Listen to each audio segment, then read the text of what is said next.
For this pre-release, it is a school trip, and we're going to be programming to work out the costs and how much each student has paid to go on a school trip to a theme park at the end of term. And we've been asked to write a program to work out the cost per student and to record who are going and whether or not they've paid. The maximum number of students who can go on the trip is 45. So the first task is to work out the cost. The cost of the trip for each student is a share of the cost of the coach. So the coach cost is going to be $550, and so we'll split that as to how many students are going, and then the entry of the cost of the park is $30 for each student. The theme park gives one free ticket for every 10 that are bought, which must be taken into consideration. So we need to set up a program that stores the cost of the coach, stores the cost of an entry ticket, inputs the estimated number of students taking part. This must be validated on entry and an unsuitable entry rejected, calculates and outputs the recommended cost per student to ensure that the trip doesn't make a loss.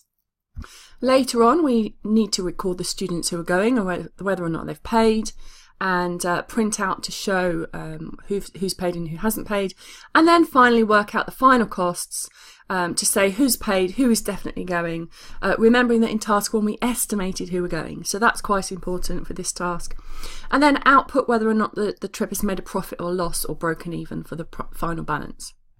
So for task 1, it's actually quite easy because they've kind of given us the algorithm there with those bullet points you can see. So when we do the flowchart and the pseudocode, it's actually going to be quite easy for task 1. So let's get going with the flowchart. So I am using draw.io again for this, and we know the first thing we need to do is obviously have our start.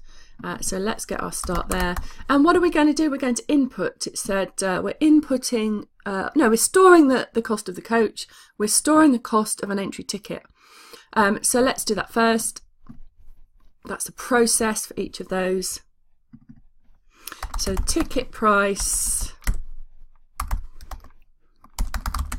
and that was $30, and coach price equals $550. The next thing we're doing was input the estimated number of students taking part and validate it. So we can input that. We can add the validation later actually. Input estimated students. There we go.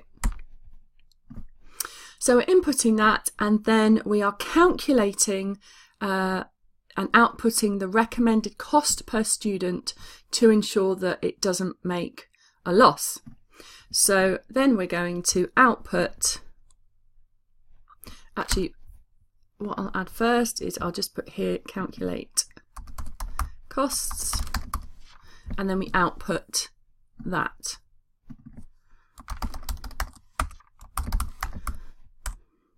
Cost per student. Okay, and we'll just have our terminator at the end as well. So it's a fairly simple one so far. Now, obviously, when we're calculating the costs, we need to expand on that in a bit, but I think we'll do that in a minute with the pseudocode. So I'm just going to finish off this flowchart and show you in a moment after I've done it. Okay, so let's have a look at the task and what exactly we have to kind of work out for the cost, because I kind of left that process just saying we've got to work out the costs, but it's actually going to be a little bit more complicated than that one box that I had there. So the key thing is we're going to input, we've got the estimated number of students going, and we need to share the cost of the coach between that number of students. We need to work out how much the ticket costs are going to be, taking into account that 1 in every 10 tickets is going to be free. Okay, and then obviously split the costs. So first of all, let's think about that. We've got our coach cost, and that's going to be $550. We've also got the cost per person to go in, or per student, so that's the ticket price. And that is $30. But we've also got this situation where we've got 1 in 10 tickets free. So that means that if we've got 10 students who are estimated to go, 1 of those students is going to go free. If we've got 20 students going, 2 of those students will be free. And if we've got 30 students going, 4 of those 3 of those students will be free. So basically every 10. So there's going to be quite easy actually, because all we have to do is need to get our estimated number of students. So for example's sake, let's say that 35 students are going to go on the trip out of a maximum of 45, or we think that 35 are going. How many free tickets would we get for that? Well, for every 10 we would get 3 free tickets. So we've got 35, that would be 3 free tickets. You can't get half tickets though. So that basically means that when we work out the total cost of the tickets for everybody, instead of doing 35 times 30, which is the price of the ticket, what we actually do is 35 minus 3 times 30. Okay, so we're doing that first, 35 minus 3, which would be 32. 32 tickets times 30, because we've got those 3 free tickets. Now, there's a number of ways we could do this in code, and obviously we kind of need to think about how we're going to code this. We could just do an if statement and say if the number of estimated students are going, then if it's between 10 and 20, or 10 and 19, sorry, then it would be 1 free ticket.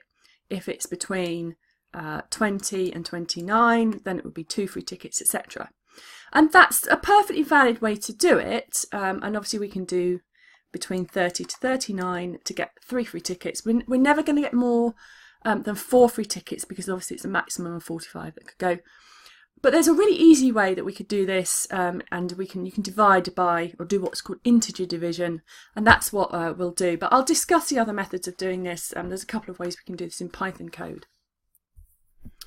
Okay, so there's basically a number of steps that we need to do for working out the cost. So the first thing is get the number of free tickets. Then we subtract that from the estimated number of students going.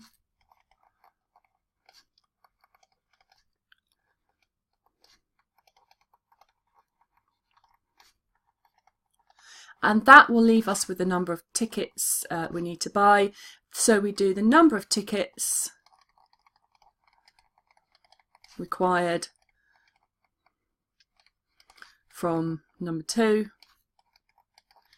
times by 30, and then also what we need to do is we need to add that, so add on number 3 to 550, the cost of the coach, and that will give us a total of the whole trip.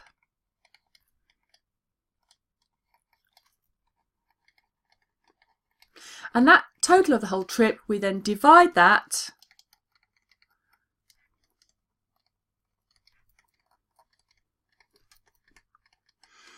by the estimated number of students going. Okay, so that's fairly simple steps that we can do in code. It's not going to be too much of a problem. So let's do that. Okay, so first thing we're going to do is, I'm not going to do pseudocode for this, because for pseudocode we could do pseudocode for this, but there's a lot of calculations in here, and I'll show some pseudocode for this for task 2 later on, and yeah, task 3. So the first thing it said that we needed to do in the question paper was to store the cost of the coach and the cost of the ticket. So let's do that first. And I'm now in Python. I'm going to start programming this task 1. So the cost of the coach is 500, and the cost of each ticket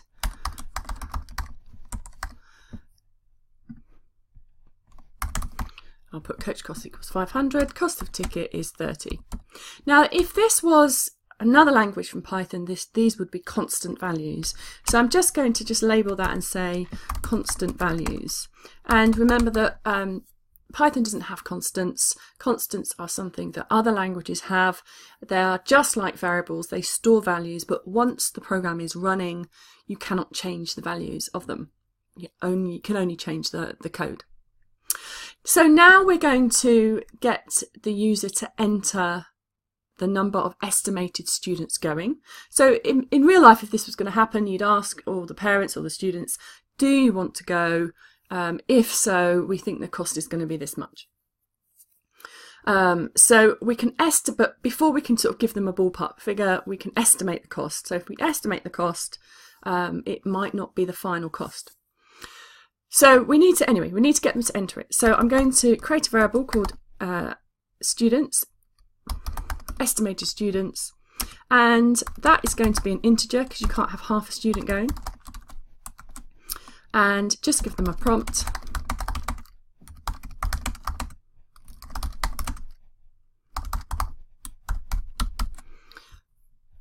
I'll put estimated to go.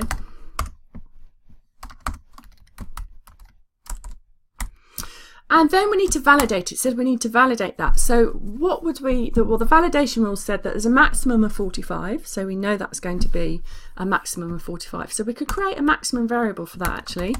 Max students, and that's going to be 45. And then the minimum students, now there was no minimum on there, but you probably need more, at least one, won't you?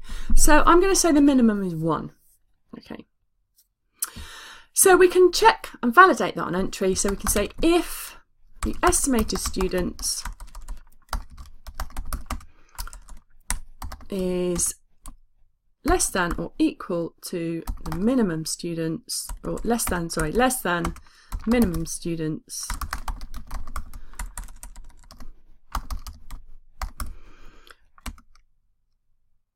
or the estimated students is greater than maximum students, then we're going to raise an error and say invalid.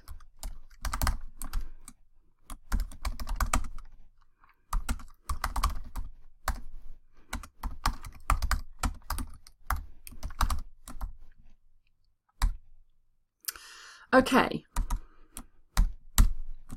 Now, that's fine.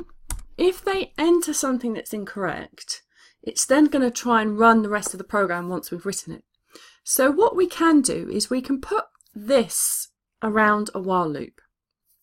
So actually let's just run that. Let's just run this and I'll show you what I mean. Okay, so I've got this running and it says please enter the estimated number of students to go. So if I enter 99, which is invalid, it says invalid, but if I'd written the rest of the program, or when I write the rest of the program, it's going to try and run that.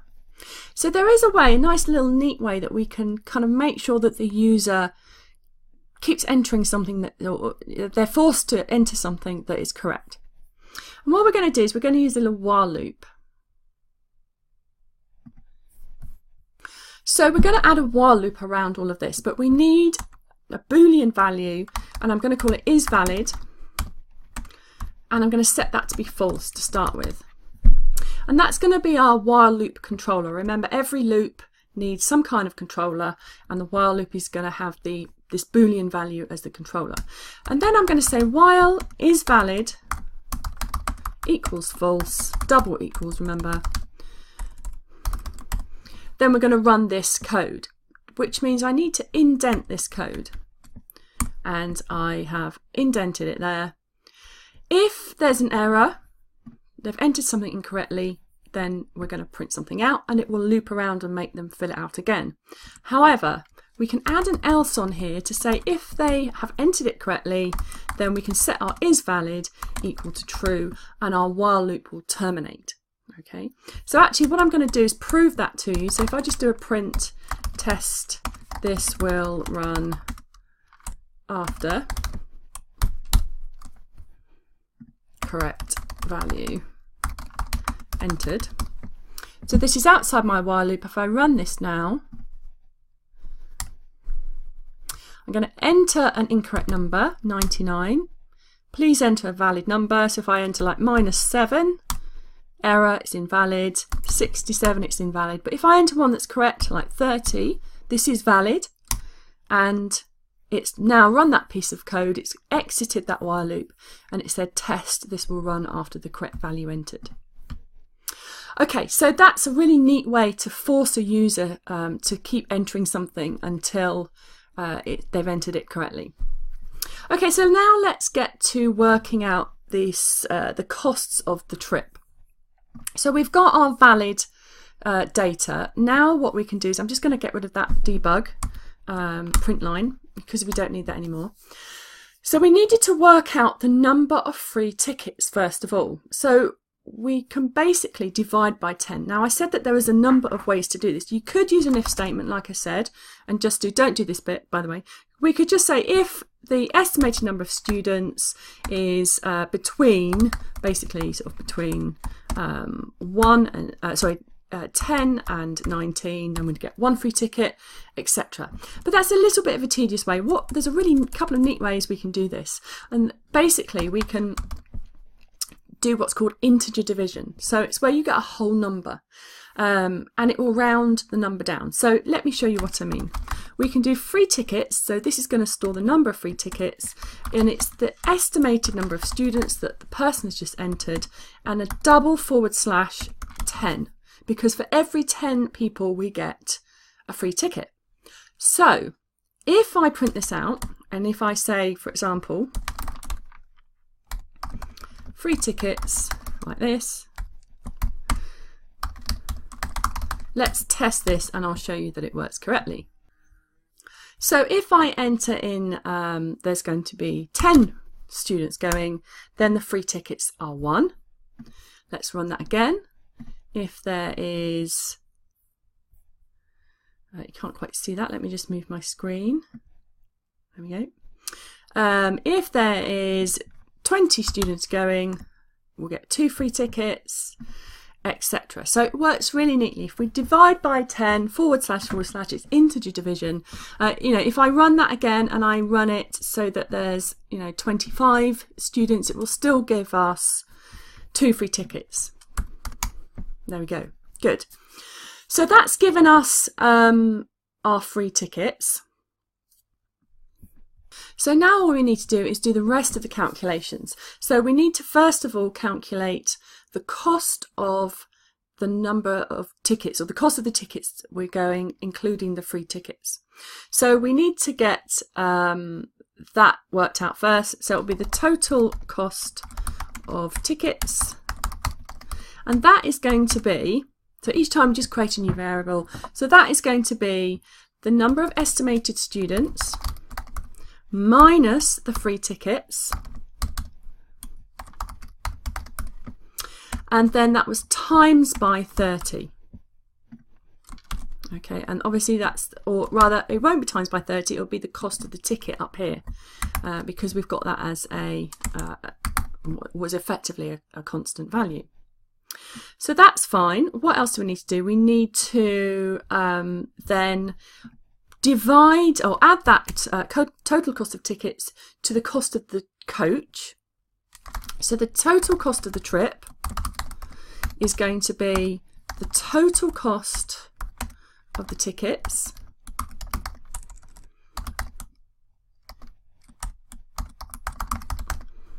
plus the coach cost. And that's going to be how much the trip is going to cost for everybody. And then finally, we divide that by how many estimated students there were, and that will take into account the free tickets. So the cost per student is going to be the total cost of the trip divided by the estimated number of students going. Now let's print those out. So let's do print total cost of, I'm going to print them all out as well because it's helpful for debug. If I've done something wrong, then this will help. So we'll print those out and I'll just copy and paste, and that is the total cost of the trip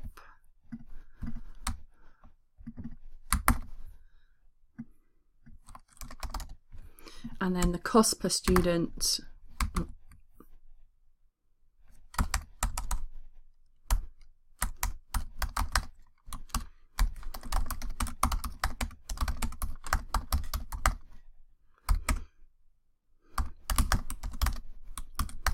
Okay. So let's run that and see if that works okay. And I'll just move my screen so that you can see it. There we go. Okay, so let's have a think about this. Let's have, say, 10 people going. So if there's 10 people going, we're going to get one free ticket. The total cost of the tickets will be £2.70. Let's just check that's correct. So the cost of the tickets would be, we get one free ticket, so it's 9 times 30 is 270, so that's correct. And then the total cost of the trip is with the coach cost on top, which is £5.50, so that's £8.20, good. And if we divide that by how many students are going, which is 10, that's 82, good. So that seems to be okay. Let's just try one more with a bigger number. So say let's try maybe 30, oh no, let's try 45. Let's try the maximum. We've got 45 people going, and it looks okay. We've got a rounding problem there, so we can sort that out in a moment. Let's just check that. So if we've got 45 people going, it says we've got 4 tickets free. Now that's incorrect. So basically we can only have a maximum of that is correct. That is correct. So we've got 45 people going. So we've got 4 free tickets. So if we've got 45 minus 4, so that's 41 people going, or 41 tickets to buy rather, times by 30 is 1,230, which is correct there. And if we add on the cost of the coach, that's plus £5.50, that's 1,780. And if we divide that by 45 people, then the cost is 39.55556. There we go. Okay, good. So we've got a rounding problem there. £39 is not too bad, actually. 82 is quite a lot for a day trip out. So let's sort that rounding problem out. That's quite nice and easy to do. All we have to do is where we've got that division here, we can just round it and round it by 2. And that should sort the problem out. Let's just quickly run that again to make sure that it's working correctly.